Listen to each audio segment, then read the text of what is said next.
నమస్తే welcome to Sakshi business నేను మీ కృష్ణ బాల loan లేదా క్రెడిట్ కార్డ్ తీసుకోవాలని అనుకున్నప్పుడు ముందుగా అందరికీ గుర్తుకు వచ్చే పేరు సిబిల్ స్కోర్ క్రెడిట్ స్కోర్ 750 లేనిది ఏ బ్యాంక్ లేదా ఆర్థిక సంస్థ రుణం లేదా క్రెడిట్ కార్డ్ మంజూరు చేయదు ఒకవేళ రుణం మంజూరు చేసినా అధిక వడ్డీ వసూలు చేస్తారు ఒక వ్యక్తి ఆర్థిక పరిస్థితి ఎలా ఉందనేది క్రెడిట్ స్కోర్ ద్వారా తెలుస్తుంది అందుకే క్రెడిట్ స్కోర్ అనేది అత్యంత ముఖ్యమైనది అయితే క్రెడిట్ స్కోర్ లేనప్పుడు ఫస్ట్ లోన్ ఎలా పొందాలి ఎలా ఆమోదింపజేసుకోవాలి అనే విషయాలు ఇప్పుడు చూద్దాం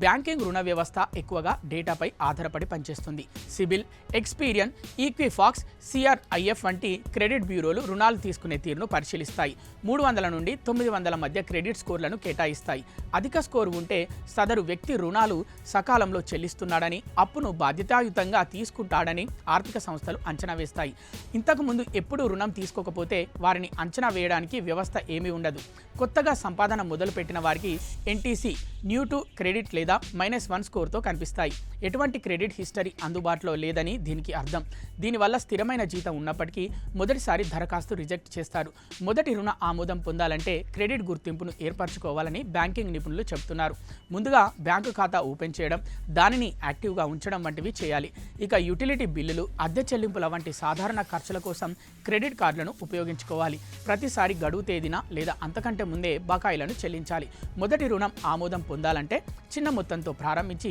నిలకడగా కొనసాగించాలని నిపుణులు చెబుతున్నారు రుణాల కోసం నేరుగా దరఖాస్తు చేసుకోకుండా తక్కువ రిస్క్ ఉన్న ఉత్పత్తులతో ప్రారంభించాలి ఫిక్స్డ్ డిపాజిట్తో కూడిన సెక్యూర్డ్ క్రెడిట్ కార్డ్ తీసుకుంటే మంచిది దీనివల్ల రుణాలు వేగంగా మంజూరు అవుతాయని నిపుణులు చెబుతున్నారు కేవలం క్రెడిట్ హిస్టరీ లేదనే కారణంతో తొలిసారి రుణం తీసుకునే వారికి మినహాయించడం ఉండదు రుణాలు మంజూరు చేసే సంస్థలు రిస్క్ను అంచనా వేయడానికి ప్రత్యామ్నాయ డేటా క్యాష్ ఫ్లో సంకేతాలను ఎక్కువగా ఉపయోగిస్తున్నారు జీతం క్రెడిట్లు transactions patterns savings behaviour account యాక్టివిటీస్ను ఎక్కువగా పరిశీలిస్తారు